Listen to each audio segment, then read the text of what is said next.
All right. Good morning, everybody. morning. Hey, thank y'all so much for tuning in to She Got This podcast today. Our panel discussion. Listen, today is going to be a life-changing day. It's going to be incredible. It's going to be encouraging. It's going to be motivating today and uplifting today. So here's what we need you to do. We need you to share with as many people as you can to be a part today. Today is going to be incredible. It really is. It's going to be something that's going to touch the hearts and minds of people everywhere. So here's what we need you to do. We need you to share with as many people as you can today.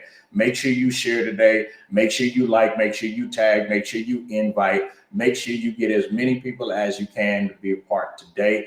And I'm telling you, today is going to be great. Honey, you want to greet some of the people this morning? Yes, I want to say good morning to everyone. Of course, you guys know this is the Women's Month, and so we are celebrating some of the women in our ministry that have skills, that have gifts, and that are entrepreneurs. And so I am super excited to be on today as well. Yeah. And I'm looking forward to hearing all these different testimonies of the women that we are viewing on today. Yeah, it's going to be amazing. It's going to be amazing. So big shout out to all of you who are tuning in today. We appreciate you so much for all that you do, your support and everything. So we do appreciate you. But listen, we're getting ready to bring one of our first special guests in today. Man, she is my home girl. Grew up in Mississippi together. But you know, I was saying to my wife the other day that man, I don't ever even remember talking to Shella when we was in school. Wow. Right? You know, she was younger than me. Nah, she was younger than me. I'm more friends with her sister. You know, she was younger than me. So big shout out to Miss Shella who's on today. Shout out to you, Shella. Greet the people this morning and let us know you're on here today. Good morning. Good morning. That Shella's the one who's shy. I think it's Shella, right? Yeah, Shella, she's shy. But listen, we also are bringing on today one of these most beautiful young ladies who are doing something amazing in the Antelope Valley area. So we want to bring on today Minister Shamika Bogart. Y'all say what's up to Miss Shamika today. She's on. Miss Shamika, give the people a high five, some love, something. Give them something today. Let them know you're here today. Good morning, y'all. Oh my God. So today is great. Listen, we're bringing in one of our newest members of Kingdom Life Faith Center. You know, PastorPerryman be messing up what she do for a living. Oh, you understand? My She's a hairstylist, a beauty consultant, a fashionista. You know, jack of all trades. I just gave her all kinds of stuff. So shout out to Miss Donetta. Say what's up, Miss Donetta. Good morning. Good morning, everyone. Good morning. Good to see you. Thank you so much for being on Thank today. you. This young lady who's about to come on right now is really an amazing woman. And she does basically everything. Everything. She does any and everything. And won't even let me even work in my own house. Won't even let me touch my own kitchen. Listen, y'all pray for Minister Angie Nicholas who's on the shout out to her. I think she might be having some challenges with her screen or something. Yeah. So I think her screen might be having some challenges today. Yeah. All right. So we don't see you on the screen, but shout out to Minister Angie who's on today. And so we're going to have a great time in discussing and talking. But also, we're bringing someone else to the screen today. She's been one of the longest members at Kingdom Life Faith Center. Yes. One of the longest tenured members at Kingdom Life Faith Center. She's an amazing person. So we're going to bring on Minister Kim Simmons today. And so I think she's showcasing her books and things right now. So we maybe need to turn around. We can see her on the camera. And today is going to be a fantastic time. So Mr. Kim, come on and greet the people this morning. Good morning. I'm having a lot of technical issues. Can you see me? I don't even know. No, we can't see your camera's turned. I'm trying to work on that. But good morning, everybody. All right. Bear with me. I'm excited. Right. I think maybe what you probably have to do is tap the camera part so it can just flip itself around. Okay, I'll work on that. Right. Okay. So big shout out to you this morning. Then last but not least, we're bringing on this young lady, Minister Casey Abner. She is an entrepreneur, CEO, real estate broker. She's all of that in the bag of chips. So shout out to her. Yes, she is. Good to see her this morning. Maybe she's having trouble with her camera, so we're going to ask you guys to get your camera turned on. We appreciate it. You got to turn it the wrong way. So, but today is going to be a great day. It's going to be a great day. It's going to be life-changing and encouraging this morning. So big shout out to those of you who are tuning in this morning. Some of you guys are tuning in through our Facebook page, through our YouTube pages. Thank you so much for tuning in.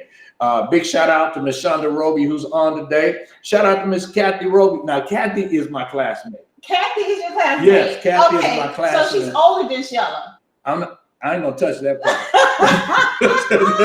Is she older than Shella? I ain't gonna touch that part. I'm leave all that alone. She's a year older than me. Yeah, so I'm gonna leave that part alone. So yeah, I'm not gonna say nothing about that. But anyway, yeah, she is my classmate. And Hi, Kathy. hey, Kathy. And Kathy beat me 1 year. We was in PE, and we had to run. Yeah, and beat you? Yeah, not you. Yeah, and would never let me leave it down either. That she beat me, and I just thought that was really trifling the way she treated me. But it's okay. Well, her sister, Miss Diane, is on now, so you better be good. Miss Diane Roby is on. Hi, the way Diane. she treated me was just not good. You understand? Hey, Miss Diane, good to see you today. And Miss Victoria Webster's in the house. Hey, good to Victoria. See you guys. Thank you so much for being on. And you know, I that's the reason that when I go back to Itabena, I don't stay long. I don't go to Greenwood because she might bring that stuff up of what she did to me, and I just don't think that's fair. But anyway, let's get ready to get to it today. Yes. Man, we're going to highlight some of the people who are on here this morning, and want to show some love to the people who are here today. These women are very special. For most of you who don't know, these women basically serve on the advisory team of Kingdom Life Faith Center, and they do an amazing job.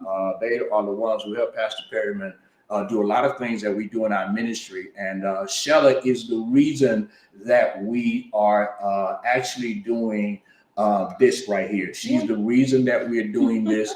And she does an amazing job in supporting and helping. So I appreciate her for everything that she does. But listen, before we move forward, we gotta give a big shout out to my wife, PastorSophia, for what she does in this ministry, also and who she is. She owns her own company. She got Fashion Boutique, and where she got high-end clothing at low-end prices. That's right. So big shout out to her today. Thank you. And you, honey. You already greeted people, right? Yes, I did. Well, hello, good morning, everyone. Again, thank you for joining us on today. All right. Listen, we're going to bring people on. We're going to let them tell you exactly what they do. We're going to start with Miss Shella. We're going to let her tell you what she do, because some of this stuff she was saying I could not pronounce the words. So I'm going to let her tell you all who she is, what she does, and then we're going to move forward on to the next person. Yeah, you're muted. I think she's muted. She's muted. Okay. Can you hear me now? Yes, we can hear you. Good morning. Good morning again. I'm Shella Sanders. I'm from Mississippi. Like the pastor said, we are home. I'm his home girl. You family, girl. You family. Yeah, so currently I'm living in Mississippi. Prior to coming back, I was living overseas in Okinawa, Japan for 11 years, and then left there, went to Guam for 3 years. Now I'm back here in 2018, except August 2018, back in Mississippi, but in Brandon, Mississippi, which is only an hour, 45 minutes from my hometown. So I'm currently working, I'm serving two roles. I'm a director of a foster grandparent program through AmeriCorps. And that program is a program where we have volunteers that serve in different programs outside of the program, which serve in daycare centers, in schools, dealing with children with special needs. So those volunteers are 55 and older. We have volunteers that are 93 years old, 85. So we have a lot of volunteers that are out there serving as role models and support system for those children who have been identified as special needs. And I'm also, last year, April, I received a specialist in psychometry. So I'm also serving as a psychometrist at the agency I work for. And what I do there, we administer tests to individuals. We're in the clientele that I'm serving in. We have individuals with intellectual disability. So I'm testing individuals with intellectual disabilities, examining those tests and scoring those tests, and deciding, helping to determine what level that they're on, um, eh, what level intellectually that they're on. And I'm also a mother of three grown kids, ages, let me see.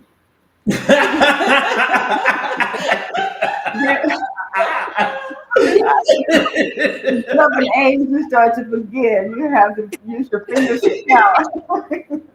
But I am a proud mother of three amazing children. My oldest is 26, my middle one's 24, and my daughter, she'll be 22 next month. Wow. Let's give Shell a big hand clap. Yes, amazing. But listen, our next person we're bringing to the stage today is Miss Shamika Bogart. Miss Shamika has something in common with Miss Shelley as well. But Miss Shamika, let everybody know who you are, what you do.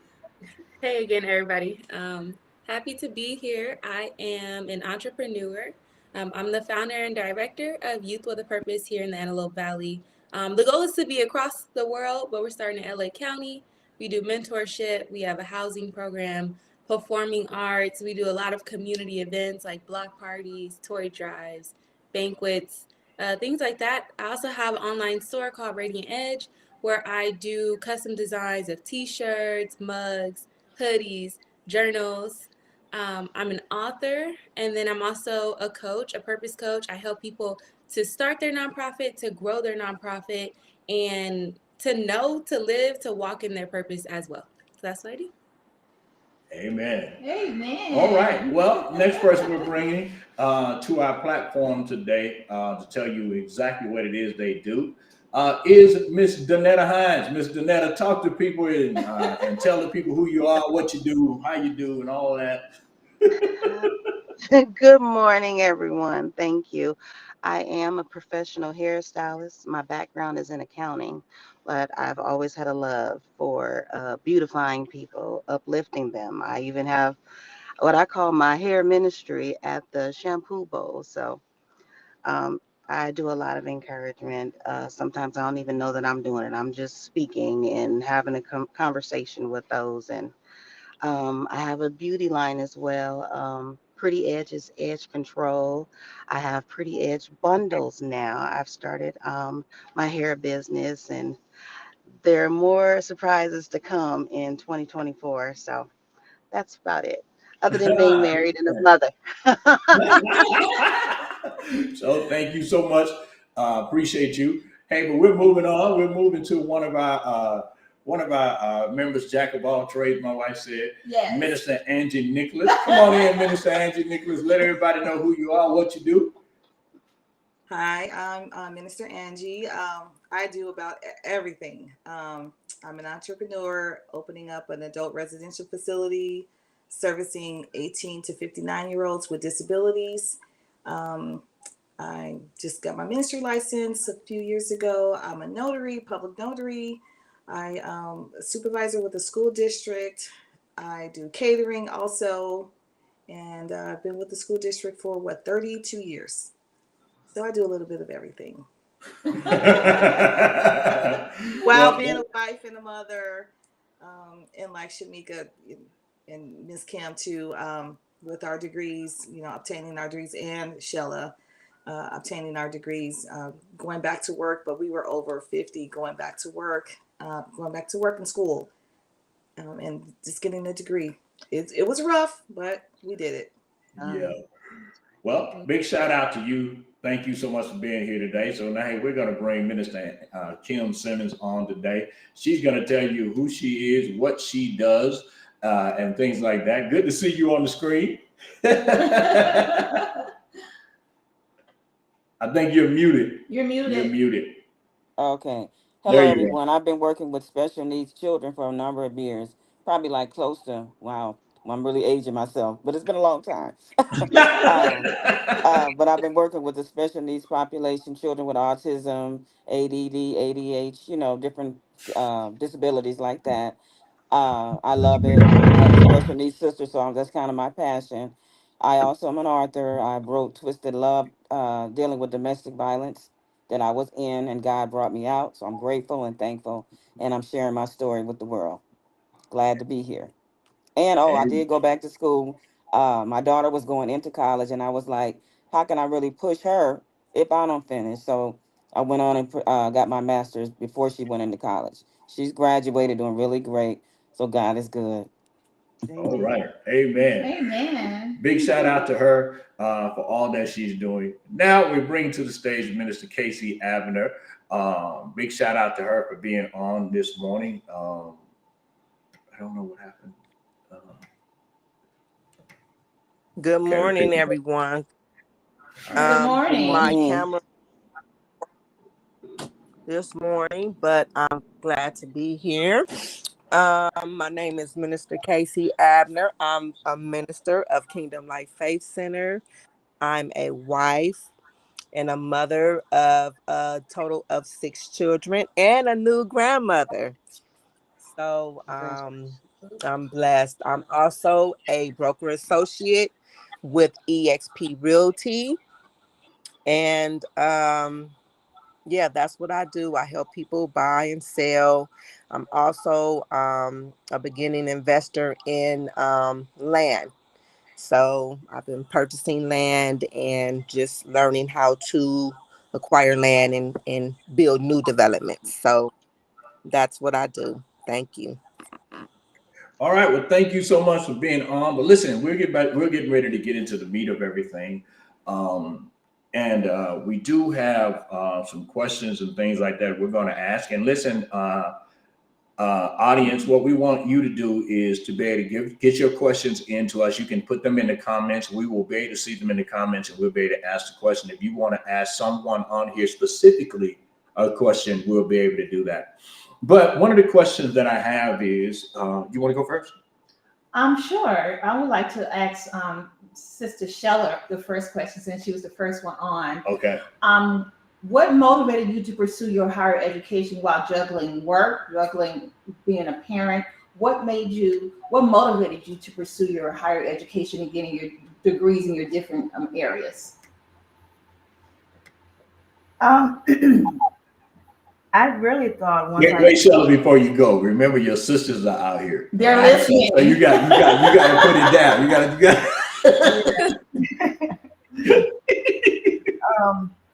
Before I even got my first degree, my bachelor's, after finishing high school, I felt like I was done with school. I didn't want nothing else to do with school. But my 2 older sisters, Lily and Kathy, were already enrolled in Mississippi Valley State University. So I was like, that's fine. They can go on. you know, after high school, I set out a semester because I was adamant I was done with school. But coming from where I was living, where I was, there was a whole lot of opportunities, and I just had to have a heart to heart with myself. What do I want to do with myself? So after having that heart to heart, I knew in order to be what I wanted to be, that was successful in something, I needed to further my education. So I went on and enrolled in Mississippi Valley State University along with my sisters. Finished that up, then met the love of my life at that time. Met a guy, got married. Well, actually, before we got married, I moved from Mississippi to Louisiana with him while he was in school. And I knew just leaving Mississippi, going to Louisiana, I wasn't making the money I wanted to make. So I knew in order to make what I wanted to make, I had to make myself more competitive. So in order to do that, I had to go back to school.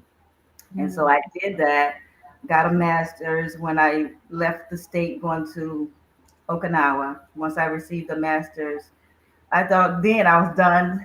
I was done with school because at that time when I got a master's, I had 3 kids already, and then I pursued my master's degree at night and worked full time during the day. And so I just knew I was done. But life started life, and my marriage dissolved. I came back here um, and just took a good look at my life. I no longer were married, so that double income that I had was no longer there. So and what I was making here just on my income alone wasn't going to put me back where I once was or more. So I knew then again I needed to do something to have the life I wanted. So it was school again because even with a master's degree, it still wasn't as well. I still wasn't where I wanted to be financially. So I had to go back to school to work on something that was going to help me to get where I could support myself without a second income from anyone else. And I wanted to show my children too that no matter what life throws at you, you may fall, but get back up, do what you have to do to continue on to reach your goals. And to whatever you have to do, as long as it's legal, you can do it. Just put your mind to it, trust God, pray about everything. And so that was another reason I wanted to show them that you can do it no matter what happened to you. My children saw the divorce, they were affected by it, but I didn't want them to see me stuck. I didn't want to see me feeling like I can't make it anymore because I'm no longer married to their father. So I pulled up my big girl drawers and hit the pound, hit the pavement, started working a couple of jobs and going back to school so that I could show them no matter what life throws at you, it may knock you down, but you get back up and you keep going. So that was my biggest motivation. So to show the children that you can do it. Amen. All right. All right. Well, listen, we're about to move on to and ask another question here. This question is basically for everybody, but I'm going to start with Minister Shamika. The question is, what inspired you to start your business? What inspired you to really take the opportunity to start your business? You're a young woman. So what really inspired you to start your business? So I have technically three businesses: my nonprofit Youth with a Purpose, my online store Radiant Edge, and then me as the brand is a business providing courses and resources and all of that. But really to start my business Radiant Edge was because I didn't want to work for anybody. I was like, I could figure out how to make money on my own. So I started doing t-shirts and started learning how to do an e-commerce store. And then for my nonprofit Youth with a Purpose, I was working in a group home, I was working in a nonprofit, and in our community, our Black and brown kids did not have enough resources. They didn't have what they needed. And our low income kids, they would kind of just fall through the cracks. If they weren't foster youth, they weren't probation, and let's say they had a parent that was on drugs or the parent is in jail, they would literally just fall through the cracks. And I kept praying and being like, okay, how could we help the kids that are not touched by the foster care system or probation?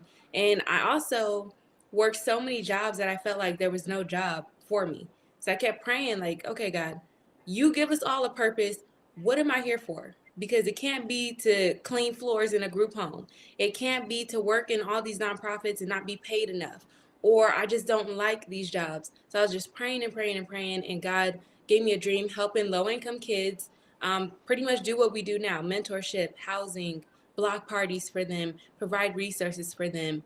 And then, as y'all know, Pastor Perryman confirmed that after I had the dream, Pastor Perryman was like, "Did God tell you to start a nonprofit?" And I started laughing because I'm like, "Yeah, he did." So that's why. All right.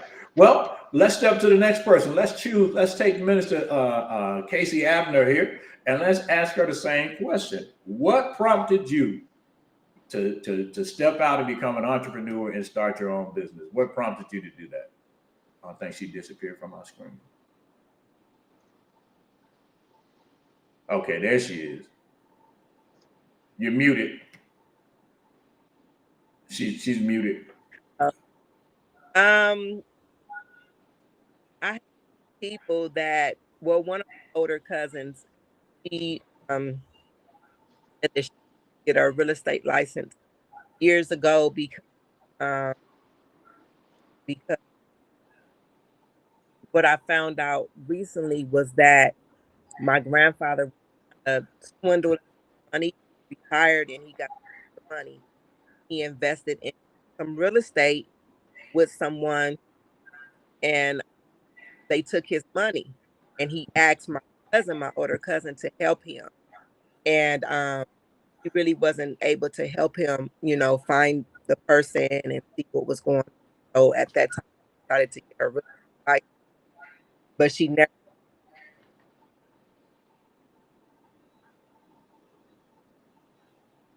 Yeah, I think she's something's going wrong with her.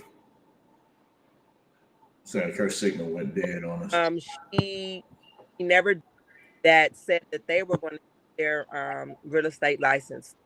Hearing those people, I went to trade, started to the classes. So seeing people, you know,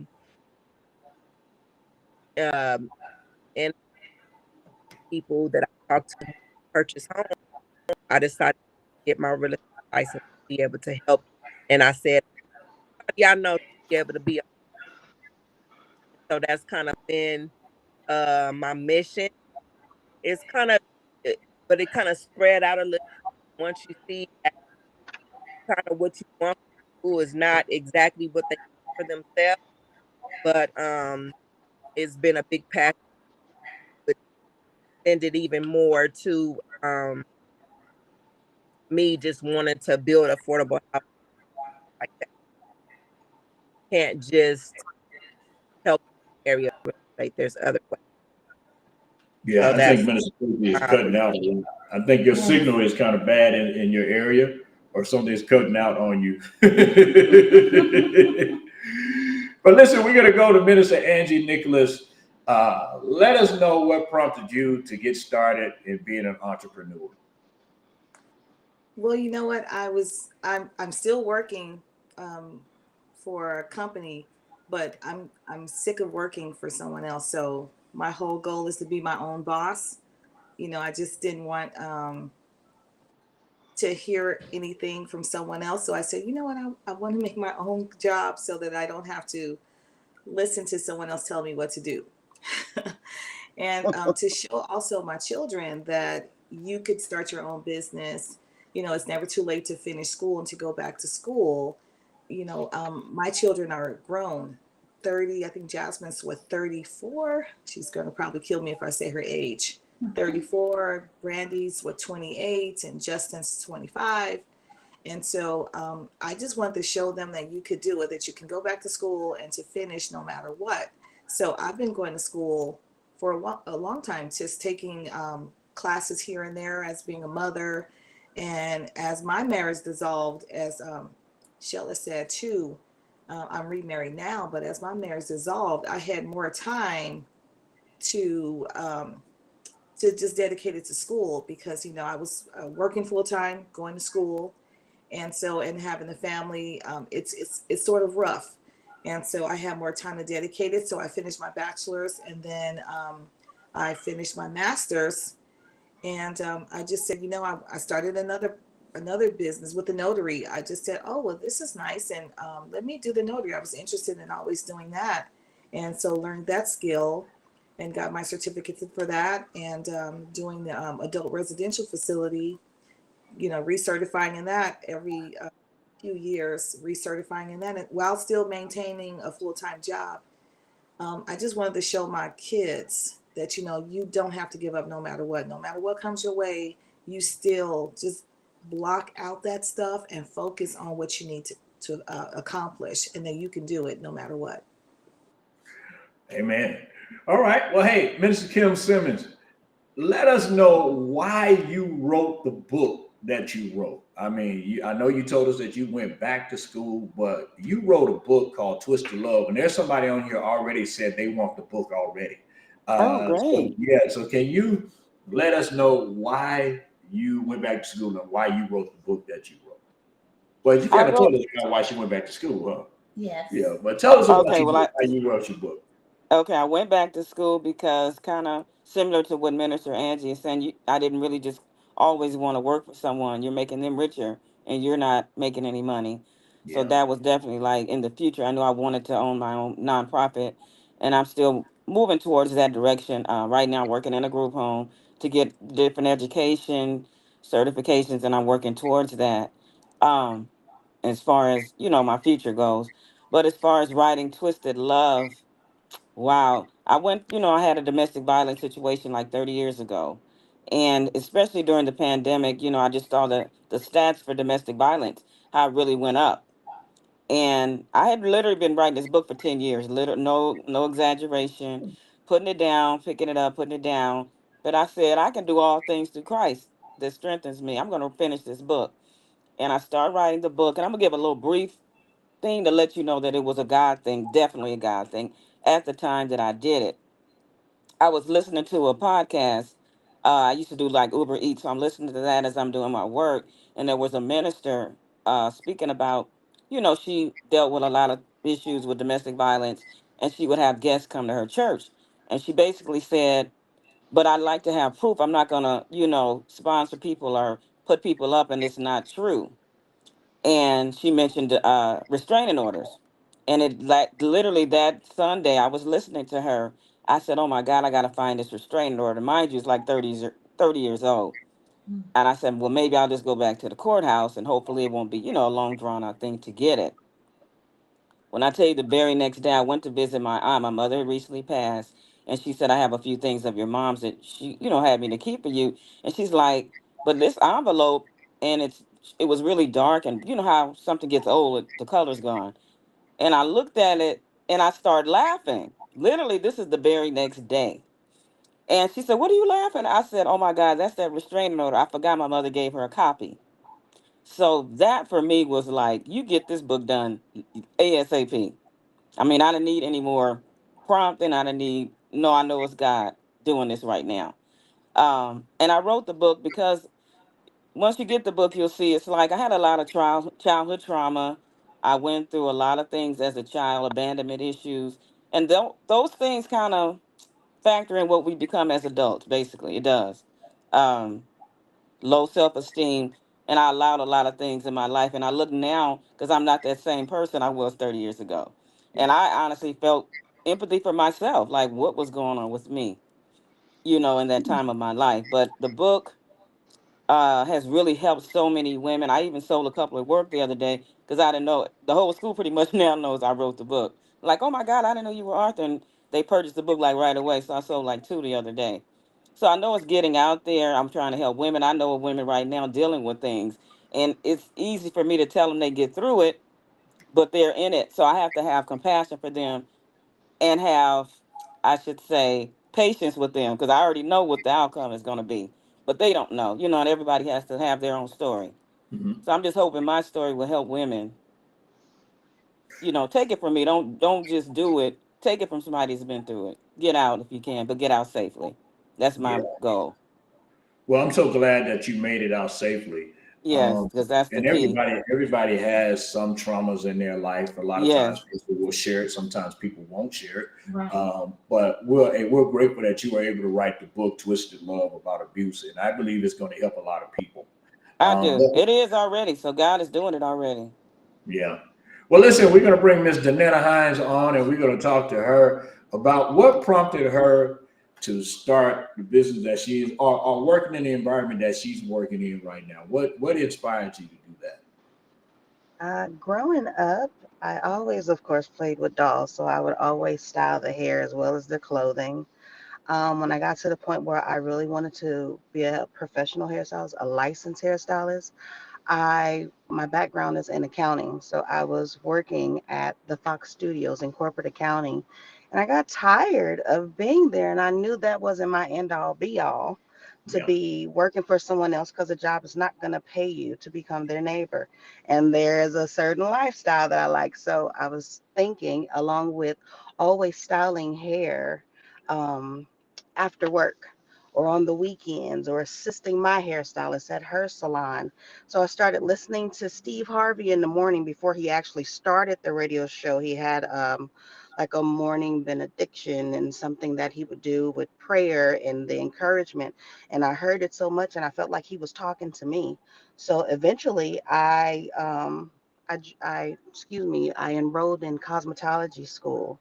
And then probably 6 months or so later, I ended up quitting my job. And I ended up finding another like a few months later down the street from the school I attended over in the Fairfax area. And I've been styling hair for professionally. Probably 2006, but I always styled hair prior to that, but I've really been into it. And as of lately, it's somewhat become a ministry at the Shampoo Bowl. It always started at that shampoo and encouraging individuals, like I said earlier, and I love what I do.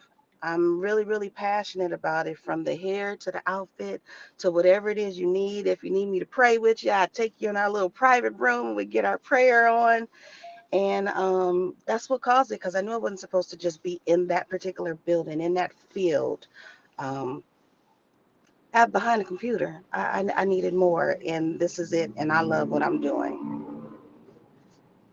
Ms. Danetta, I do have a question for you. What advice Yes. would you give an aspiring hairstylist that's trying to get into that particular field? The advice, you have to love it. You have to love it, because one, the school does not teach you how to do hair. It has to already be a gift within your hands, Okay. and you have to be a creative, and continue to be educated in your field. But you have to love it, because you come across so many spirits that I've learned thus far. So you got to stay prayed up as well. Yeah. Well, let's get to the next question here. I'll start with Miss Sheller. Miss Sheller, and what you can, anybody can jump in. After Miss Sheller, if you want, we'll just point you out. But what are some of the trials and tribulations that you had to face in life that could have potentially derailed your destiny?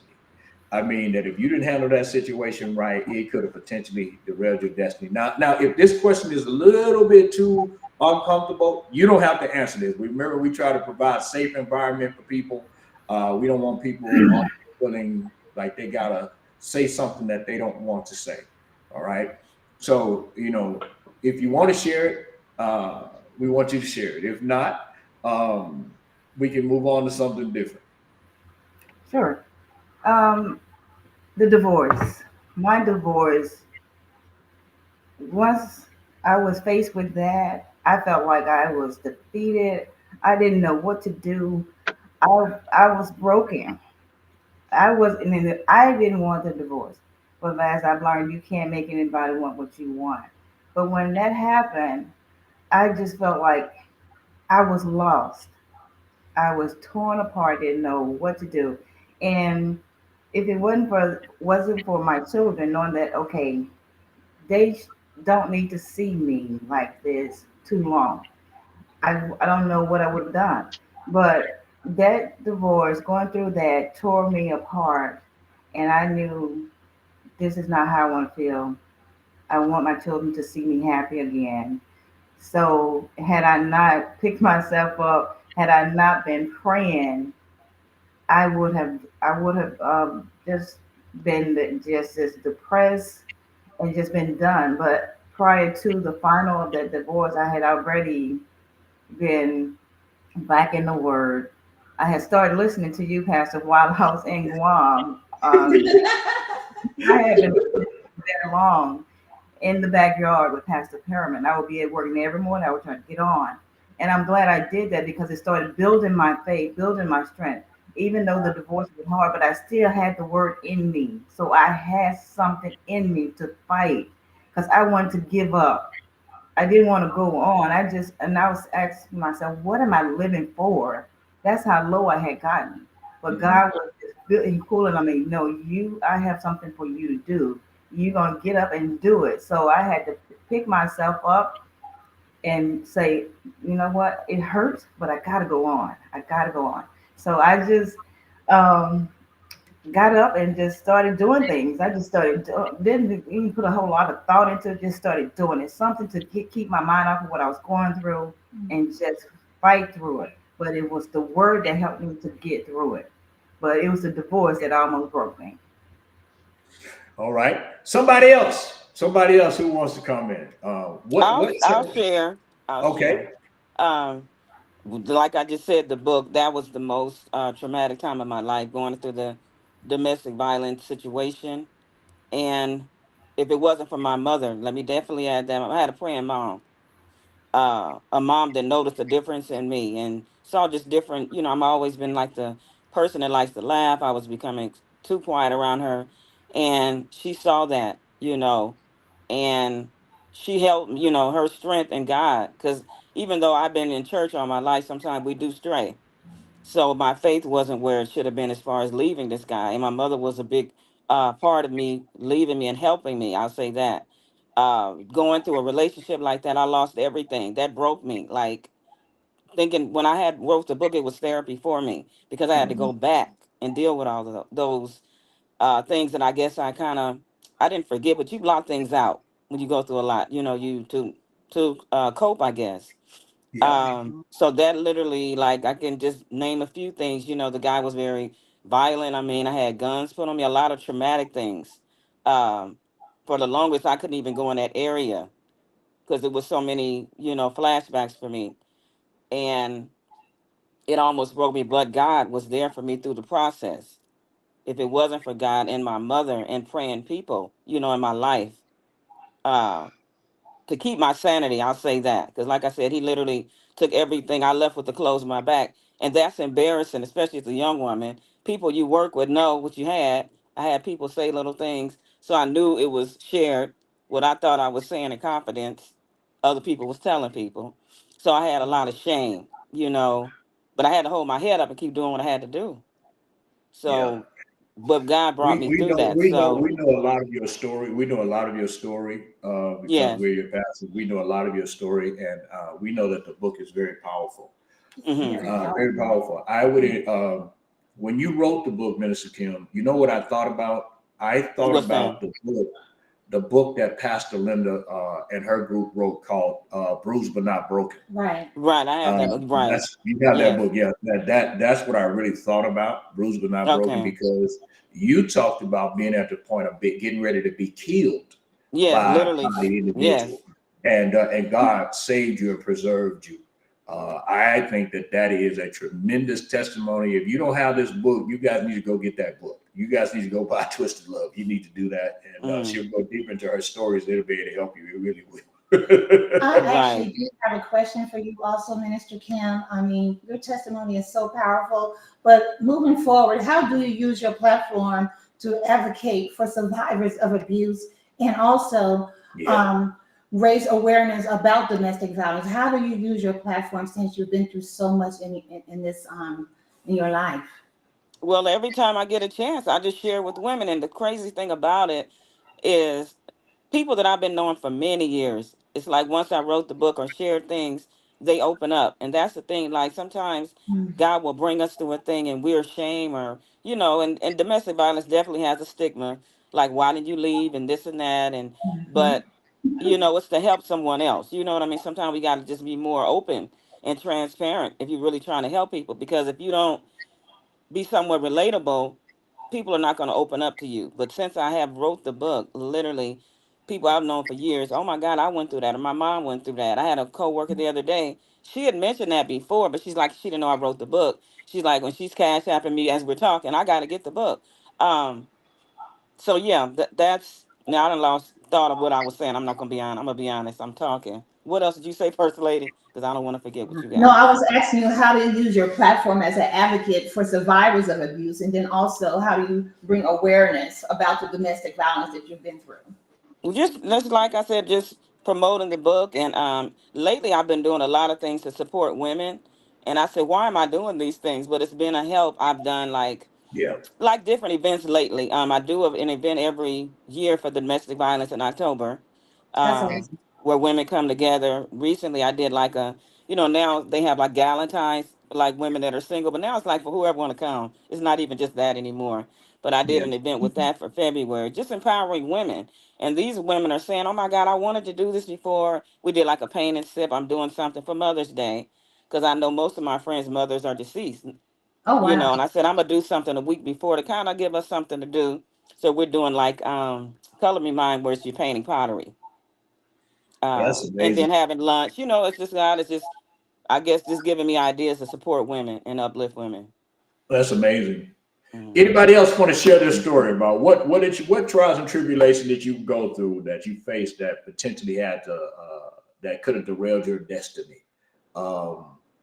Minister Kim, if you can put in the comments where they can get your book, because people are asking for it. So can you put in the comments where they can buy your book at? Would be greatly appreciated. But anybody else, come on, I want you to share your story if you feel comfortable in doing it. Maybe there was something that took place in your life that you were like, man, this could have truly derailed my destiny.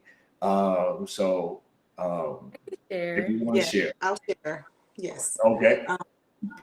So just as Shella said, I went through the same thing. That divorce, my divorce, it just, it's a whole different animal.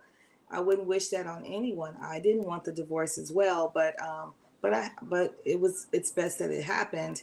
And it's just, you don't want to see your children seeing you going through different things. You want to see your children, seeing you being strong.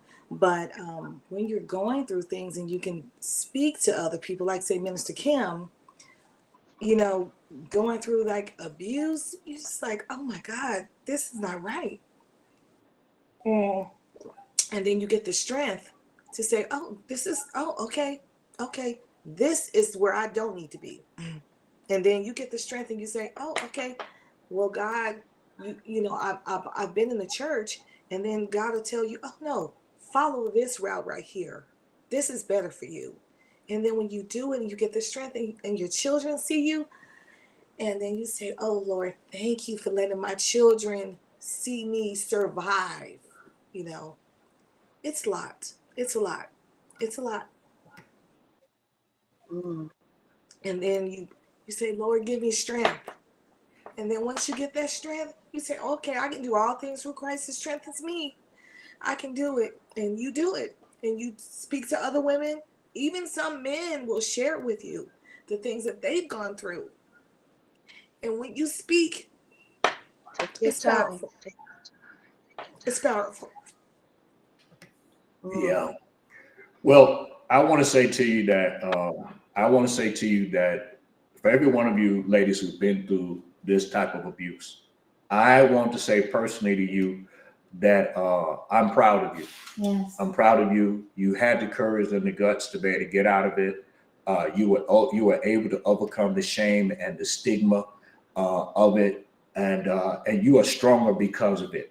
And a lot of times people will say, why didn't you get out? You should have left. You should have got out.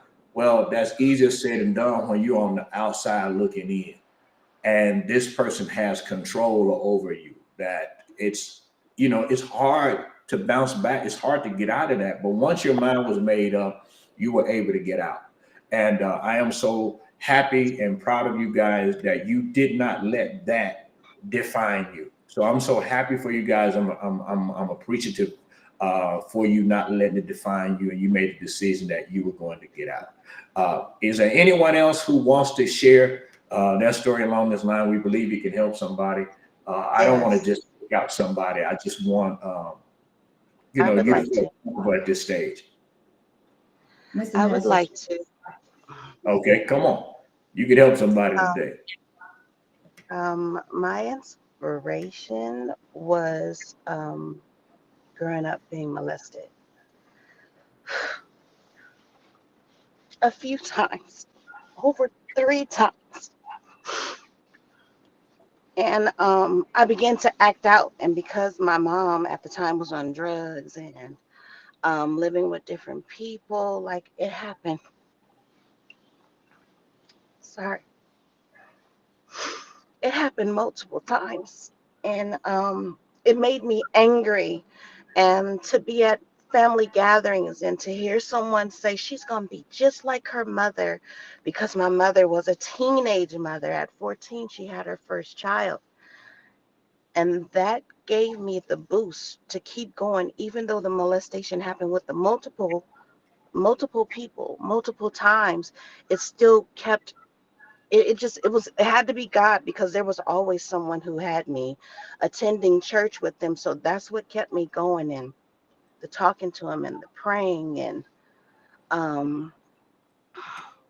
sorry. that's what has kept me going. And I've always been honest with my children about what happened to me because they need to know. And I can't sugarcoat anything because life wasn't sugarcoated for me. So it made me very protective of my children and leery of whom I was around. And I did get a chance to share with my mom what happened to me, unfortunately, before her passing. But that happening and someone trying to sow a seed. And I would say she even succeeded at it because it was something that I always thought about to keep going, which is why I wanted to look good. As it said, you do certain things to cover up. And because I started journaling and encouraging myself, because I didn't tell anyone, so there was no one there really to encourage me about that you'll get through it, or to be mindful of who you're around. And because somebody said, as this little girl, you're pretty, you're this, you're that, and they were supposed to be family friends or associates, you'll hug someone and they'll, touch, or whatever the case may have been. I know that it was wrong, and I knew I had to not turn to a same sex thing. Not that someone came at me, but not turn to that, or even knocking anyone who has, who lives that lifestyle, or becoming so promiscuous you can't come back, or turning to all the things that happen to a lot of people who've been molested. Um, that situation, it made me just want so many other positive things in my life, and that's what I used as that crutch to keep going, because there's only one way, and that's up for me, and I couldn't let that hold me down. Well, I'm grateful that you chose to share your story. Again, one of the things Powerful. for the people who are tuning in and watching us, in our discussion with the ladies, what we talked to them about was we wanted to provide a safe environment for them first. Exactly. That they don't feel like they have to just share something because we asked the question, but we Mhm. wanted them to feel safe in this because there may be some things that they wanted to share that may be too painful. And we wanted to give them the opportunity to either share or not share Right. about it. But our end goal is to be able to help as many people as we can in this. And this is Women in History Month, and we should change the name of it, Women Empowerment Month. Oh, And yes. because you guys are amazing, you guys are amazing. You battle back through divorce, you battle back through loneliness, you battle back through abuse, whether it's been physical, sexual abuse, loss of a loved one. You guys battle back. And I am so proud of you guys and appreciative of you being on here to tell your story.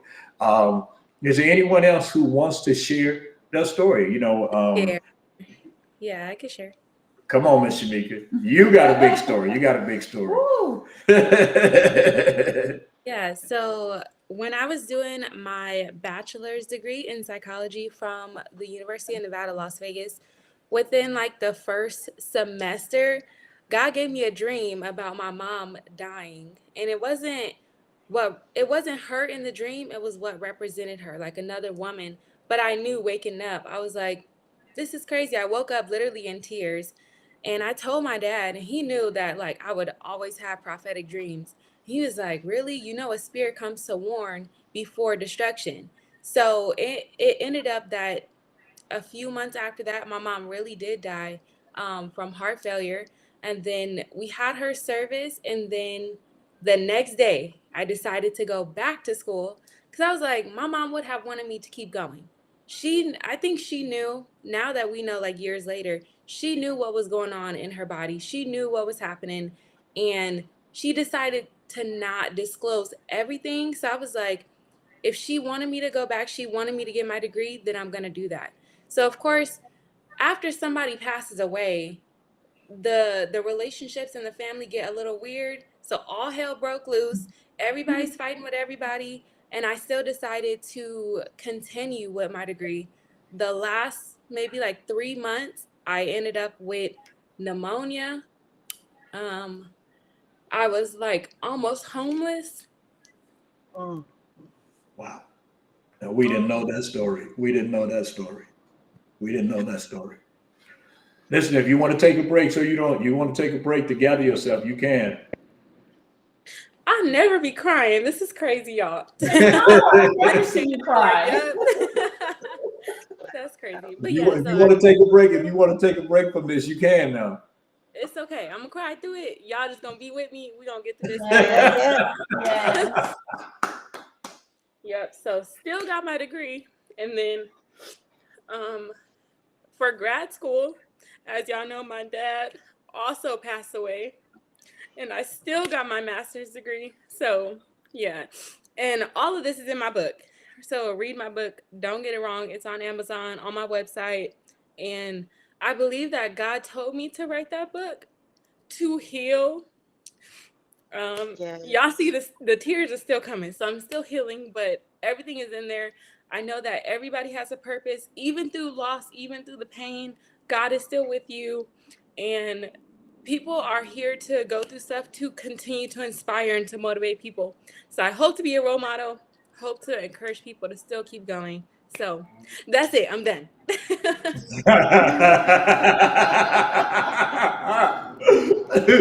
But listen, we do appreciate you sharing. Is there anybody else who wants to share before I let my wife share? Anybody else wants to share?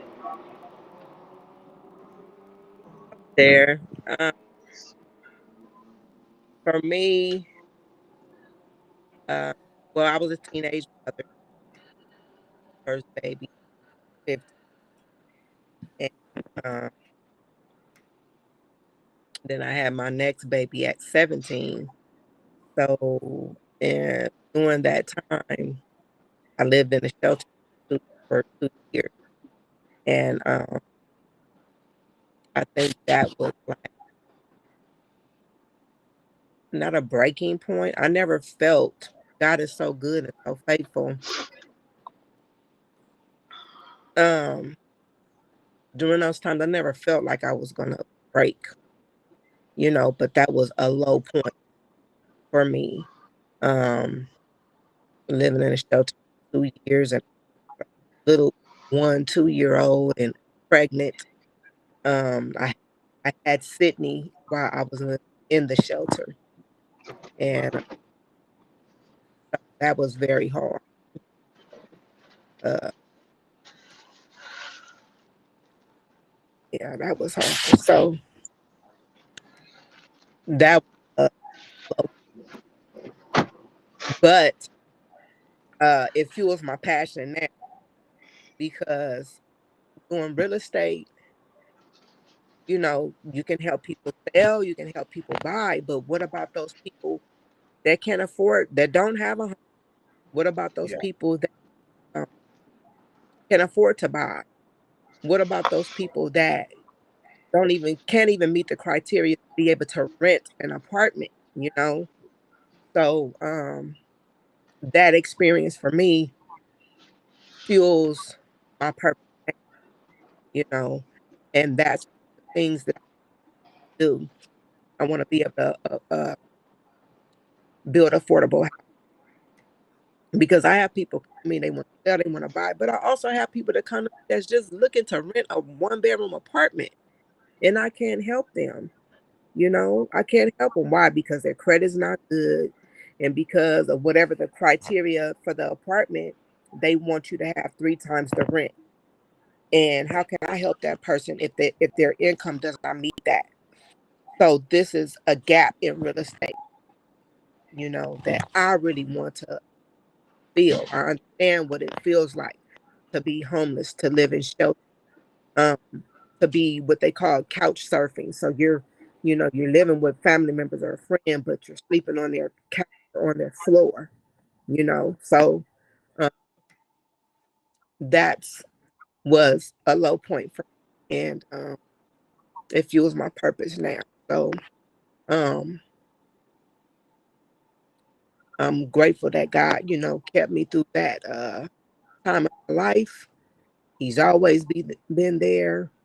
Uh, even when I wasn't thinking about God, I always had that, and He was all there. And so um,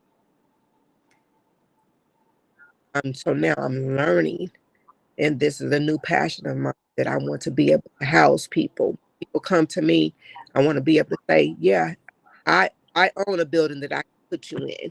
You need a 1-bedroom, you need a 2-bedroom. What do you need? How can I service you?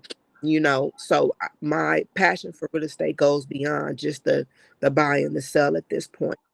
And that's my mission. And I'm going to start a nonprofit for that. So that's a low point. uh, And that's part of what fuels me. Well, listen, we definitely appreciate your stories. Some of this I was not aware of. I'm learning, and what it's doing is giving me a newfound appreciation for you ladies, what you've had to go through, and how detrimental it could have been to you.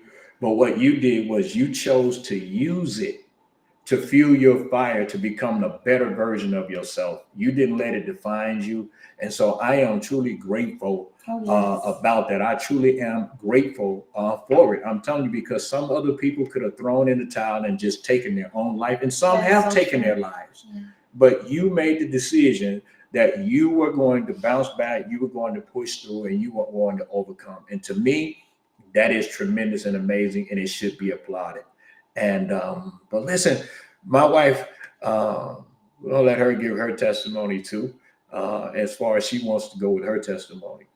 Yes, first I want to say the testimonies that I've heard this afternoon has been amazing, and I really, my hat's off to each person on this panel. Yeah, it's just to show you how amazing God is, how we all went through so much in this lifetime, and He's kept each and every one of us. And so I just want to say my hat's off to you guys. The testimonies were so transparent, and I'm sure that it's going to encourage other women to pursue their dreams and pursue their desires. Whatever God put in your spirit, whatever God put in your heart, just know that you can do it. With the strength, with God's strength, you can do anything. You can do the impossible. Yeah. So just by hearing your testimonies today, someone that's on here listening, I want to say, do it. Just do it. Just do it. Just do it. Have faith in it. Have faith in what God has put in your spirit to do, and just do it. And so I don't know where to start. I've been here for 55 years on this earth, and I've been through so many tests and trials, and God has kept me. I don't look like what I've been through. And so I just want to start a little bit from me being stabbed on my job. Years ago, I was working at the county building, and I got stabbed. And keep in mind, I've always been into fashion. I always loved selling clothes and just talking to people, and just, being encouraging to people. And so one particular evening I went to work, and this young lady that was so-called being a friend of mine took out a razor blade in the elevator and stabbed me several times. And so I was in the hospital for a while, and the doctor said I would never make it, that I would be a vegetable for the rest of my life. Keep in mind, we're on the same job, okay? And so I was healed. God healed me, but it wasn't like overnight. I asked God, I said, God, if you heal me, I would serve you for the rest of my life. I would do whatever you want me to do. And so after being in bed for 2 years, and the doctor's telling my mom to put me in a convalescent home or put me in a rehab because I'm just not going to make it. And so my mom and my grandmother said, oh, no, we're not doing that. We're going to take her home, and we're going to nurse her back to health. And so my mom and grandmother began to pray over me every day, begin to speak life into my body. Keep in mind, I'm just sitting here. I can't talk. I can't do anything because I was stabbed in my head. And so I had no activities of my limbs. And so I remember drinking everything through a straw, and my mother praying over me. People would come over and cry and look at me and not know who I was, because I kind of looked deformed with my head being so large because of the stab wounds. And so God healed me, brought me back to life, you guys. And I told God, I said, if you heal me, I will serve you the rest of my life. Not knowing years later that I would meet this man right here and marry a pastor, y'all. And so it just shows you the sense of humor God has, because I never had a desire to be a first lady or even a pastor. I just wanted to do whatever God told me to do. And so been in ministry with my husband by his side at Kingdom Life Faith Center. And we've moved several times, and we end up here in Lancaster in the Antelope Valley. We're still ministering. And I'm telling you, it's been an interesting life being a first lady. And so I just want to speed it up a little bit. And so I got a job working at the Department of Defense out here in Lancaster area. And I thought that was my dream job. You know, that dream job 3 years later expired. And I was like, God, what am I going to do now? What am I going to do now? How am I going to help my family? And so I was having this conversation with God, because I was like, okay, I'm used to having a paycheck. I'm used to having some money, like I can buy whatever I want. And then it got to the point where I didn't have any finances coming in. So God told me, he said, trust me. He said, do you trust me? I said, yes, God, I trust you. He said, okay. He said, start She Got Fashion. And I was like, well, I ain't got no money. How am I going to start it? I need some money. And so he brought me back to Isaiah 55:1, where it said, you can buy with no money. And so I was like, oh my God, I can buy with no money. Okay, I still don't know how I'm going to do this. How am I going to start She Got Fashion? And so by the grace of God, I started She Got Fashion, and I, did my LLC and everything. And so now I have my company, She Got Fashion. I'm the CEO, and it's an online boutique that specializes in empowering regular size women and plus size women like myself by offering high-end no clothing. plus size. What are you talking about? Plus size. I hear this talking about she a plus size. You don't stop. You don't stop. And There I'm you go. comfortable Plus in my size. own skin as that. I'm comfortable in my own skin. I want other ladies to feel comfortable in their own skin. So I offer plus size clothing and also regular size clothing. And we believe that every woman, you guys, regardless of her size, regardless of her style, is still fashionable. Yeah. It's still fashionable. It don't matter how big you are, how little you are, what race you are. None of that matters. I can style you. And so that's what She Got Fashion does. And so all this is God, is all God, because like I said, I didn't know what I was going to do, but I knew I did not want to just be home doing nothing. Yeah. And so besides ministry, of course. And so I'm just grateful to God that I'm still alive and he's still using me to empower women. And I just want to say it pays to be obedient to God, because last week I was in the car and I was taking my daughter to Krispy Kreme, and God told me, I'm so obedient, like I will stop everything that I'm doing to do whatever God tells me. He said, look to the left. I looked to the left and I saw two young ladies, homeless. One was wrapped in a blanket and she was like, I'm cold. And I said, come here. I said, why are you homeless? And they told me why they were homeless. And it just pays to obey God, because these young ladies, they had nowhere to go. They were sitting in Krispy Kreme. I started reaching out to Shamika and a couple of other ladies, and Shamika took the role and she helped them, fed them. And I mean, it pays to obey God. And so just hearing your testimonies, hearing your walks of life and what you guys all been through is so empowering. And I just want to say, keep doing what you're doing, because it's all about changing women's lives. And I'm so grateful that Miss Shella, God gave it to her to do this, celebrating the women in this ministry at Kingdom Life Faith Center, because look at the gifts that are in this place. Yeah, and I want to say to Shella's sisters, y'all better give my girl her props. Y'all better give my girl her props. You better give my girl her props. You better give my girl her props. You better give Miss Shella her props. Isn't that right, Miss Shella? They better give you your props. That you all of that. They better give you your props, right? And now we have the She Got This podcast. Yeah. And so, it's just a blessing. It's just a blessing how God can just speak to someone and how we can move and do whatever he has called us to do in this season. Yeah. We're going to get ready to take some questions here in just a few moments, right? In just a few moments, we're going to take some questions here. But I do have something right here that we want to ask all of the ladies right now. And this could speak to some of the women who are out there right now. And, I personally think that Kathy and Lily and Diane should make a special trip to where Shella is. Take her shopping, take her out to dinner. I agree. All of Shella, they should do right. that, right? That's right. We spend no less than $500 a piece on shopping for you. That would be I think that's good. They should do that. They should do that. They're probably looking at me like, look, did we get this dude out here? We ain't doing that. I want to say one thing. Yeah. Shamika has on She Got Fashion. Angie has on She Got Fashion. And I have on She Got Fashion. Thank you guys for wearing your She Got Fashion on today. Thank you. Y'all look beautiful. Yeah, y'all look beautiful. But listen, this is the Casey question has on that She Got Fashion too. Minister Casey has it on too. Oh, yes. Awesome. You sure do. Thank you, Minister Casey. Y'all supporting me today. But listen, here's what I want to ask. Yes.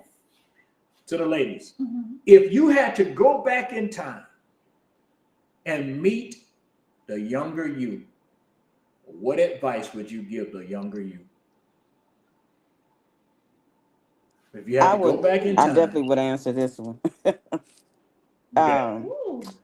I would tell myself life changes. Things are not going to be hard all the time. Because a lot of time when you're kids, you don't see a way out, especially if you're in different situations growing up. And you know how our suicide rate has gone up a lot because these kids don't see a way out. So I would definitely encourage myself. It's not going to stay like this. Things change. Things change. And, teach. Amen. Yeah, definitely that. Somebody else, what would you, if you had to go back in time and meet the younger you, what would you say to the younger you? I would say you will make it. Those situations were not your fault. It's not even up to you to figure out who, when, or why it happened. But it's not your fault, and you made it. You made it. You overcame, and you. Man, it feels good to say that, don't it? Oh, It feels yes, good it to really say does. that, doesn't Yes. it? Somebody else, what would you say to if you had to go back in time and meet the younger you? I would tell Shella. I would tell Shella, you are beautiful, you are kind, you're smart, and you are strong. I think if I had that instilled in me as a child, I would have handled a lot of things a lot differently. My confidence as a child was not there, low self-esteem. Had I known I was beautiful, had I heard those things more, I would have embraced myself, loved myself a lot sooner than I did now. Amen. Somebody else, if you had to meet the younger version of yourself, if you go back in time to meet the younger you, what would you tell you? I would tell myself that I am stronger than I think. That that you can do it.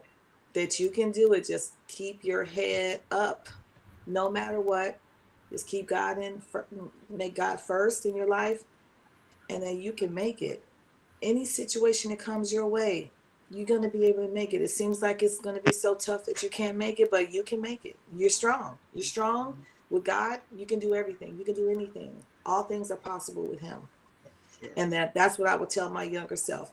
Even though I've been in the church and everything, and I've heard that, like Shella said, well, she didn't hear this. I heard, because I was the firstborn. So I heard, oh, you're beautiful, you're smart and everything, but you never heard that you're strong. We need to hear that you're strong, that you can make it, that you can do it.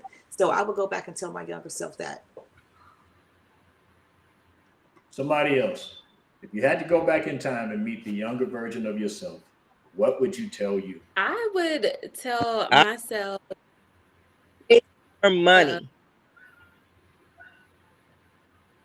Say that again. I would say save your money and become disciplined with your money. Learn how to budget and steward of your finances. That's what I would tell myself. Because I think about all the money over the years that I've owned. I could be the things that I'm talking with affordable housing and different things like that. Already be in position of family and other people, bigger, better way. So I would say be disciplined with your finance. That's what I may sound vain, but we all need money to survive. You know, God is a provider of abundance. He puts finances and things in our hand. He wants the right thing with, and a lot of us don't. And a lot of money, Yeah. and I've blown.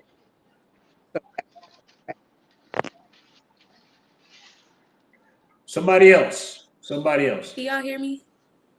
Yes. Oh, Yeah, we hear okay. you. So like I know it's glitching. I would tell my younger self to slow down, enjoy every moment, and everything will come into alignment. So just let it be. So yeah. Amen. What would you tell your younger self, honey? To meet Pastor Perryman at an earlier stage in life, go to Mississippi and meet him. No, I'm just I know. You know what? Some of that is definitely true. But what I would tell my younger self is that you can win with the hand you've been dealt. It don't matter what hand that you've been thrown at in your life. Yes. It don't matter what hand you've dealt with in your life. You can still win, still come out of it. But remember, you have to put God first in everything, and God will bring you through whatever situation, whatever circumstance, whatever issue. He will bring you through that issue when you put Him first. So you can win with any hand you've been dealt when you put God first. yeah, I agree with you. That's what you would tell your younger self? Yes. And let me tell you what Because I have to, because I remember when I was younger, I wanted to do things my way, not my mom's way, just Sophia's way. It got to be all my way. And when I became a believer and a Christian and started doing things God's way, it made it so much easier for me when I was doing things God's way. But when I was doing it my way was the hard way. But when I say, okay, God, I'm going to do it your way, when I start doing it God's way, don't worry. Don't worry. This is what I would tell the younger you. If I had to go back in time to meet the younger you, this is what I would tell the younger you. The younger you, I would tell you to be patient. Hey, I'm not joking, y'all. Work with me today.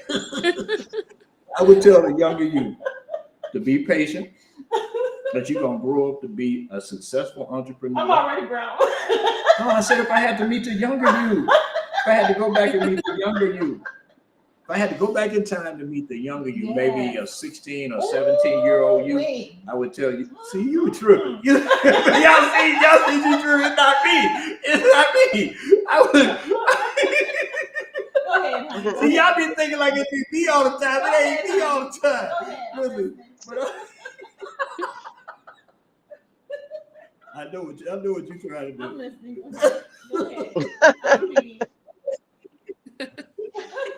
Hey, look, let's get Shelly closing ears. Like she can't hear stuff like this. But listen, I would tell the younger you to be patient. That you're going to be successful. You're going to be a successful CEO, and you're going to make an impact in the lives of many people. I would also tell you to be patient because you're going to meet the man that's going to love you, and the man you're going to change his life. I would tell you that. I would tell you to be patient, and that you're going to mean something to so many different people. Amen. I would tell you that. That's what I would say. So in other words, you're saying I changed your life when you met me, right? Yes, you did. Well, that Belizean twist do some stuff to you, bro. Let it go, No, you did. Oh my God, I'm so done. But listen, we get ready to take questions. Minister Andrew. Oh my God, we get ready to take questions from people right now.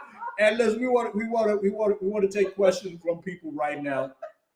Put your questions in the comments. We can't bring you on the screen, but you can put your questions in the comments. We do want to say thank you to the ladies again for all that you've been doing here. We appreciate you so much for what you've shared. A lot of people wouldn't share what they're sharing, but you did. Yes. And that's a tremendous blessing that you took the opportunity to share.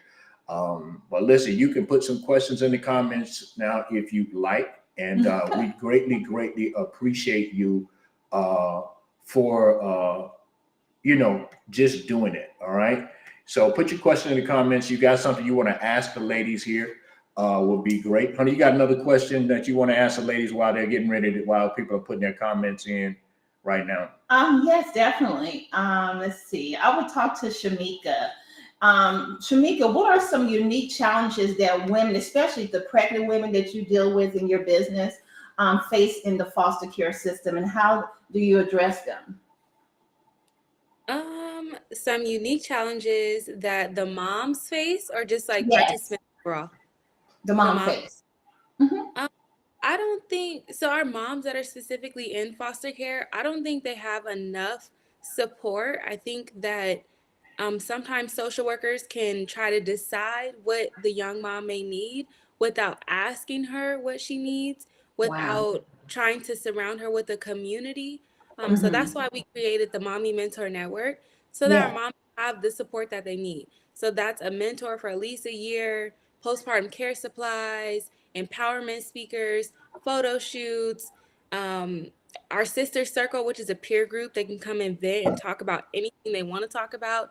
And then we Hmm. also ask them what life skills they need, whether that's support with knowing what kind of formula or parenting classes or whatever they need. Yeah, I feel like the foster care system can sometimes just put things on them that they don't necessarily need. Wow, that is so interesting that you say that. Thank you so much, Minister Shamika. I have a question for Minister Casey now. Minister Casey, as a successful real estate broker, what challenges have you faced as a woman in a predominantly male industry? Because you know it is. And how have you overcome that? I think she is. I think she, I don't think she is. I don't think she, Okay. okay. Okay. All right, I'm trying to see if we got any questions on here. I think Ms. Danetta's camera's turned sideways. But let's see if there's any questions that when people would want to ask.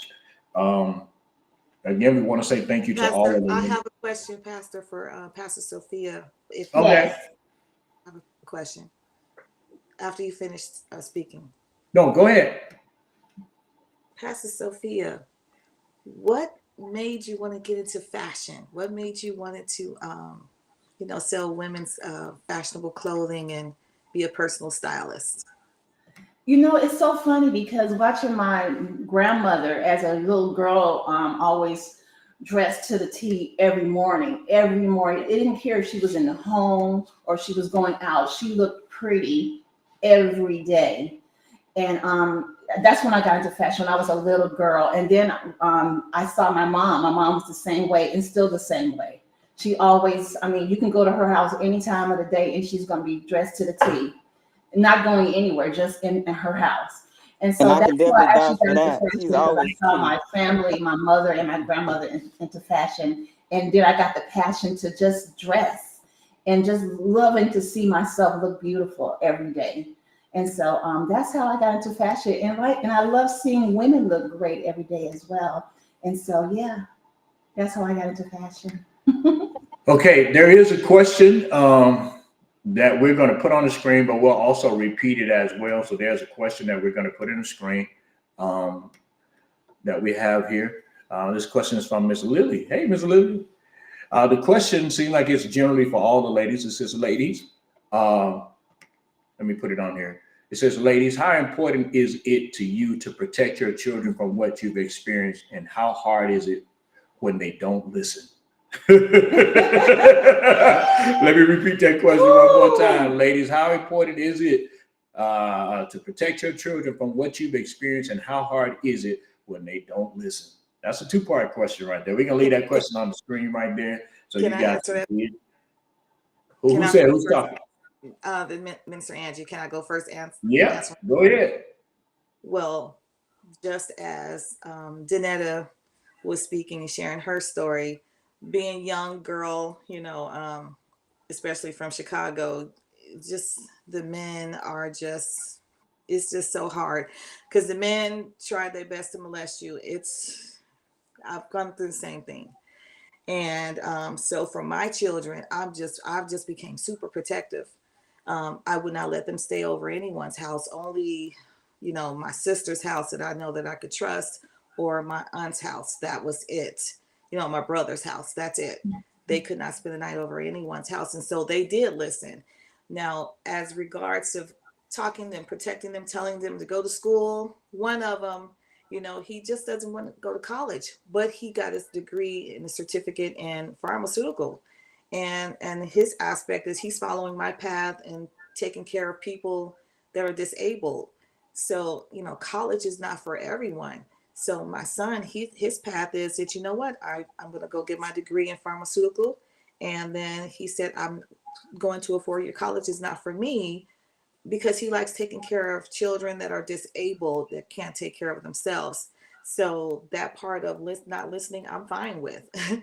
The other two, they're, as a nurse, and the other one has her master's degree.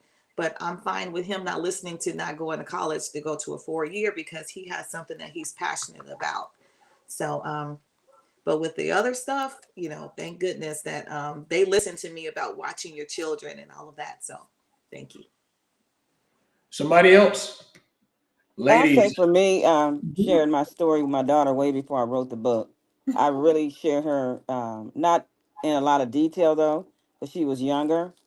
But she definitely knows, I'm an advocate for women in domestic situations. But it's funny you mentioned that, because my sister-in-law read the book, and she said my niece didn't want to read it. She couldn't, it just was too painful for her.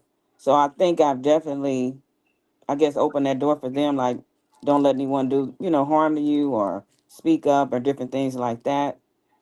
So far, I think she's listening. My daughter, definitely. She went to school, kind of, and I'm blessed. I'm really blessed. I haven't had any issues, and she'll be 30 in a couple of months. Wow. Yes. Wow. I remember her as a little girl. Right. Yes. Anybody else want to answer that question that was posed? Ladies, how important is it to you to protect your children from what you've experienced, and how hard is it when they don't listen? I think Sheila's trying to speak. She's muted. Unmute, Sheila. Yeah. I would like to say, as parents, we always trying to help our kids to avoid some of the things that we've gone through that could hurt them. Even showing them, telling them what we've gone through, sometimes they get it, sometimes they won't. So what I've had to come to the understanding is they have to learn, because you can put it right there in black and white form, but they still may not get it. So I've had to learn that, okay, I've told you what I've gone through, and I'm telling you this because I don't want you to have to feel that pain. But then I have to tell myself that, Sheila, they're only going to get it when they want to get it. They're going to have to sometimes walk those shoes, but at least you'll be there for them when they come back and say, Mom, you told me so, this is what happened. And I could be there to comfort them when it happens. But it's a hard thing for a parent to say, to see your child going through something that you saw was going to happen, but they didn't listen. But I had to tell myself, and I was in God, I heard it, told them and explained to them and voiced my opinion about what I see. But I had to let go and just let them live. Yeah. Someone else before we ask the next question. For me, it's I just pray that, my children experience not their whole life, but a good part of their lives in church. So they know God. They may not know the whole Bible or anything like that, but they know God.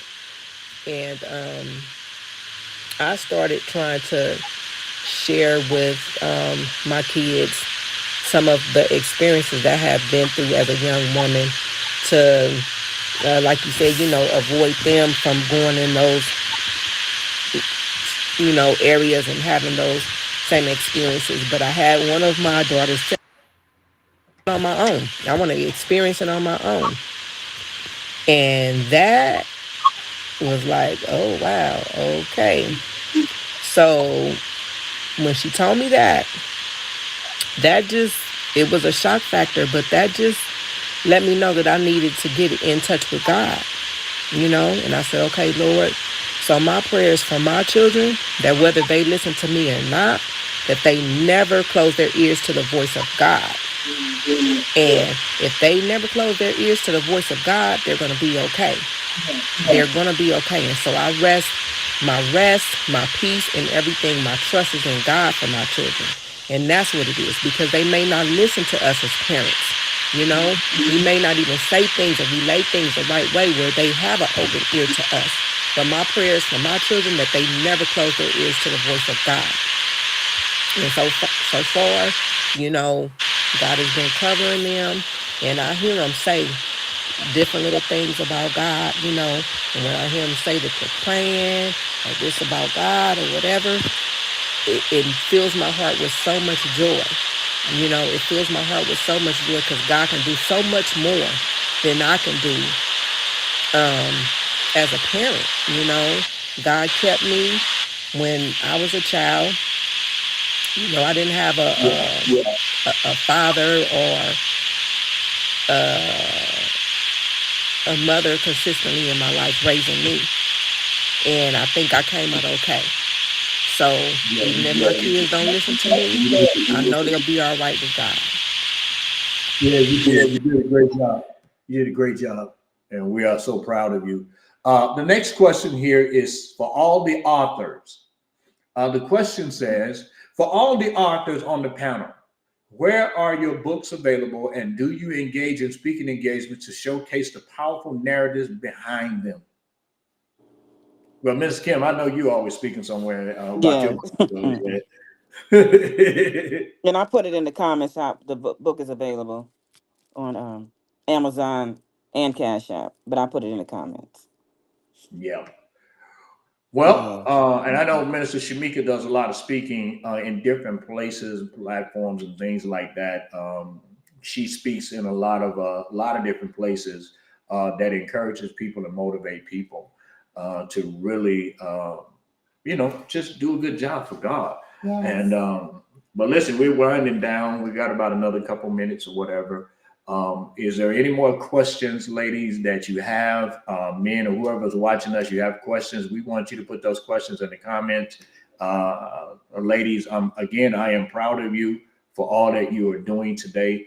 Listen, go get Minister Kim's book, Twisted Love by E.K. Sunshine. Go get it on Amazon.com. You can get it on Amazon.com, or you can message her privately to get her book. I'm quite sure she'll give you the information to get it. If you want to get Minister Shamika's book, please go get it. That book just recently came out, maybe 6 months ago. That's right. It's an amazing book. Amazing book. So please go get it. It tells a story about what she's been through and things like that. And so I'm telling you, it's tremendous. It's powerful. Listen, if you need somebody if you need a broker, a realtor, an agent, somebody to help you get a home or whatever, make sure you reach out to Minister Casey Abner. Yes. She will be able to help you along the way, and she'll walk you every step of the way. That's She's right. not like a lot of these agents who just leave you hanging, but she genuinely cares about you and about your situation, and so she'll do what she can to walk you through and help you every step of the way and tell you what's good deals and what's bad deals. So she has that skill set to help you. So we appreciate her for doing that as well. If you definitely want to get some clothes from my wife from She Got Fashion Boutique, make sure you go to She Got Fashion Boutique where you can get high-end clothing at low-end prices. Right. Please do that. Listen, if you want to get your hair done, you got to go see Miss Donetta Hines. Let her put her hands in your head. She'll hook you up, shampoo you real good, curl you, style you, all of that. She'll make it look good when you come out. Listen, she'll even get the little small baby hair and make it lay down. Oh my God. She'll do all of that. If you need somebody to really show some real love to you and just really encourage you and talk to you about what they've been through and you can make it, you got to reach out to Miss Shella. Yes. She'll help you out. She'll help you along the way and things like that. And it's amazing. This is a really amazing panel discussion. I appreciate you guys again for being a part today. Thank you so much for all that you do and your support. Honey, you got anything you want to add? I do. I have actually one question for all the ladies before we end. Mm-hmm. Since this is the month of Women's Month, the month of March, what are you going to do for this rest of this month to celebrate yourself? Because I've heard all these testimonies and how God has brought each and every one of you out in a mighty way. Yeah. And so what are you going to do for yourself to celebrate Women's Month? Who wants to go first? I don't think they're doing anything to celebrate Women's Month. Well, I'm enjoying my spring break this week. I mean, that's still mine. Yay! Thank you. I'm gonna do. Relax and do what I want to do. Spring break is here. Yes. Well, maybe we should rephrase the question like this. What are you doing to bring self-care to yourself? Self-love, self-care. What are you doing? Yes. So I said, celebrating yourself. Yeah. Yourself. Ooh, okay. Casey is muted. I think Casey is muted. Uh-oh. Yeah, she's still muted. I don't know what happened. Come on, somebody. What are y'all doing? I say relaxation because I work quite a bit, so that's really what I'm doing. Honestly, Yes, that's my self-care. It really is. I'm going to take myself to lunch after this podcast. Wait, no. You're not doing that. Lily is going to do that. Diane is going to do that. Kathy is going to do that. That's what I want to hear as well. And Shelby is getting ready to do that. They're going to take you to get your hair. Okay. I received that. I hope they're listening. I received that. He'll give you get a manicure, pedicure. They're going to have you get your hair done, your facial. Yes. Whole 9 yards, and then they're going to each spend $500 a piece on you. So they're going to do that for you. That'll be nice. That's going to be perfect. Awesome. I hope they're listening. Anybody else? What are you going to do to bring about, self-care and peace? So I haven't done anything that's like super celebratory, but last weekend I went to Riverside. I went to see the Genesis story play. So it was a church that acted out the whole book of Genesis. So that was cool. I got my eyebrows done, got my nails done. So that was, it was pretty relaxing. Got my feet done. So, yeah. Yeah, you did it, girl. You did it. You did it. That's the best right there. And listen, and Shauna is going to take you out. She's going to spend a lot of money on you because Shauna, she do it like that. Yes. So she's going to hook you up. She's going to look out for you, and she's going to take good care of you. Whatever you want, money is not an option. If you want to take a limo to Mastro's or something tonight, she got you. She's going to look after you. She's going to take good care of you, and she's going to bless your life. That's what Shauna's going to do. It sounds good. Shauna be like, no, we not. She's texting me like, you want some tacos? Let's go get tacos. Oh, that's so sweet. She's a sweetheart. Anybody else? What are you planning to do just for self-care? What are you doing for self-care? Well, today, Mike is going to take me out for lunch. And for self-care, I just plan on getting my nails done, my hair done next week, and a pedicure, and just try to relax. Amen. You need to relax, Minister Angie. You work a lot and you do a lot. Yeah. I think that's a good thing too.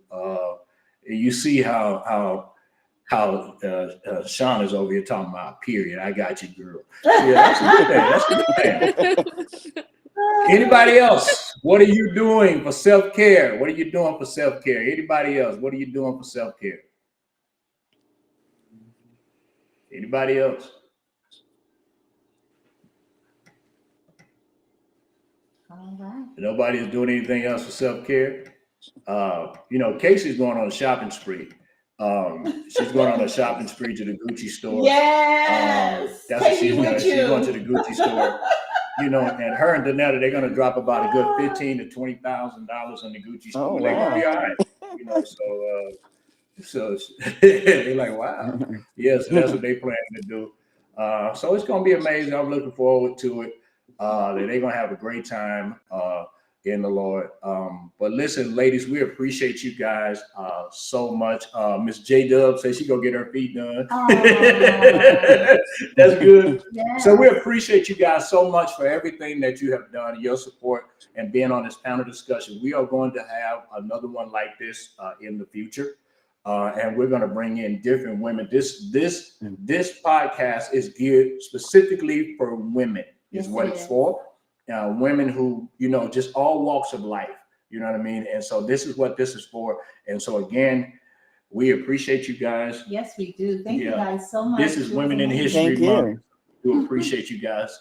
And anything else you want to add, honey, before we let them go? No, I'm just looking forward to the next podcast. This was so amazing and so powerful. Very good. Yes, the ladies were so transparent, and I just pray that this encourage other ladies to just go for it. Yeah, and we're gonna make sure you get the download of this. If you want, you can always go back on YouTube and get it off YouTube. You can get it on Facebook, and if you want us to send it to you personally, we'll make sure you get it personally. And I want to say thank you. Some of you right now, we know that you're pushing through some pain right now. And I want to lift up prayer for you.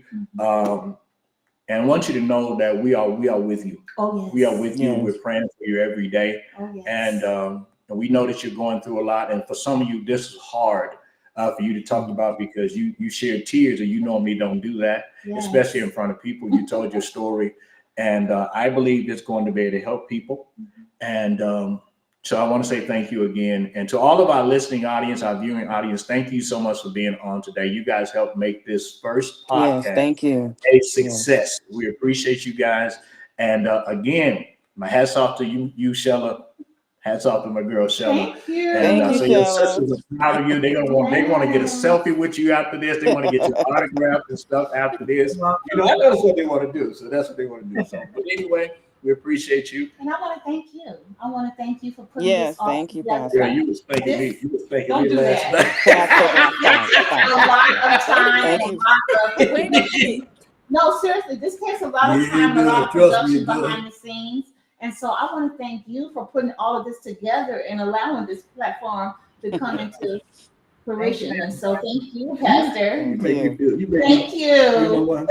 You make me want to lead the one I'm with. Yes, thank you. And also, just for a little tip, I'm looking forward to celebrating and honoring you on tomorrow for your 55th birthday and 19th year of pastoring.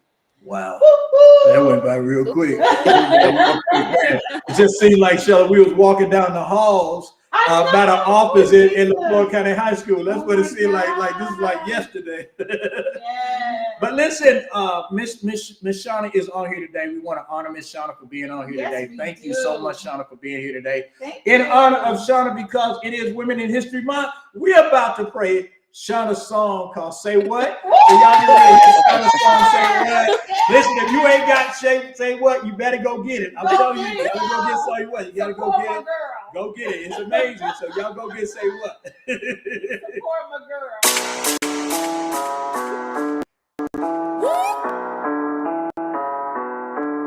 SLB.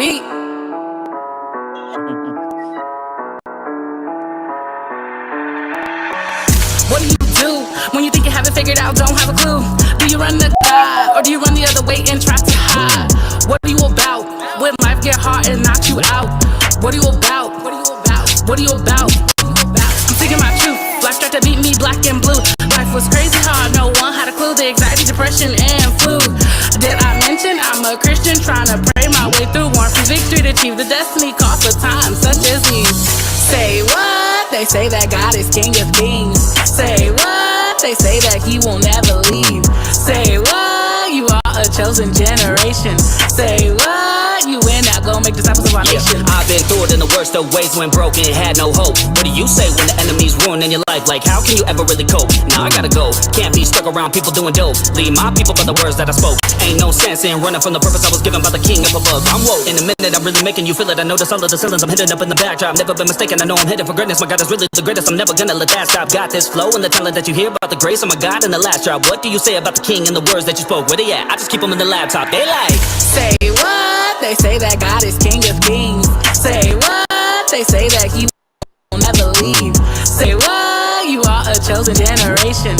Say what? You win now, go make disciples of our nation. God is good and God is king and sent his son for you and me. He gave me hope, he gave me strength. I got holy oil running through my veins. Let's go.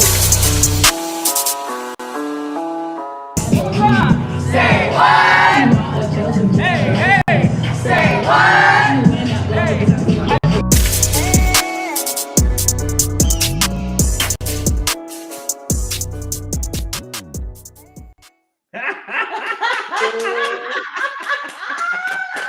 That's Shauna, put your information on the screen. Shauna, put your information on the screen, Shauna, so they can know where to go get your songs at.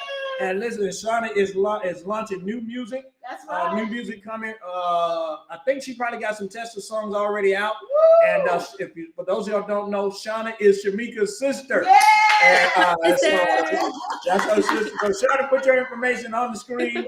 Let everybody know where they can go get your music. Yes, Listen, you know PastorCPerryman always gonna pump you, girl, because always. you know Shauna got a nickname. Her name is Sha Breezy. That's her name. But anyway, so y'all go get Shauna's music, and I'm telling you, it'll bless your life. The young people would definitely like it. You know, I saw Jackie on J-Dub trying to dance to the song. Then she realized her knee hurt, and then she had to stop. But anyway, the thing is over. Oh my goodness. But listen, she said you can go get it at Core Music. Please go get her music at Core Music. Yeah. That's at KAOA Music. Go get it. And I'm telling you, it's going to be a tremendous blessing to you. All right? Anything else, honey? Oh, we just ended with a blast. Yeah. Say what is amazing. I love that song. Yeah. You saw Mr. Kim doing the two-step. I saw. Thank y'all so much for being on this afternoon. She said you can find her on all streaming platforms. Thank y'all so much. Yes. And hey, she's willing to perform at any of you guys' events that you have, and she's able to travel. She got an agent. She got a manager that don't know she's managing, but she got a manager by the name of Shamika Bogart. She don't know she's managing, but she is managing. So she does have one. Oh and my goodness. So appreciate you guys. Love you guys Love so you much. guys. And internet audience, thank y'all. Y'all have an amazing day. Yes, we appreciate you guys. so Be amazing. blessed. Have a good day.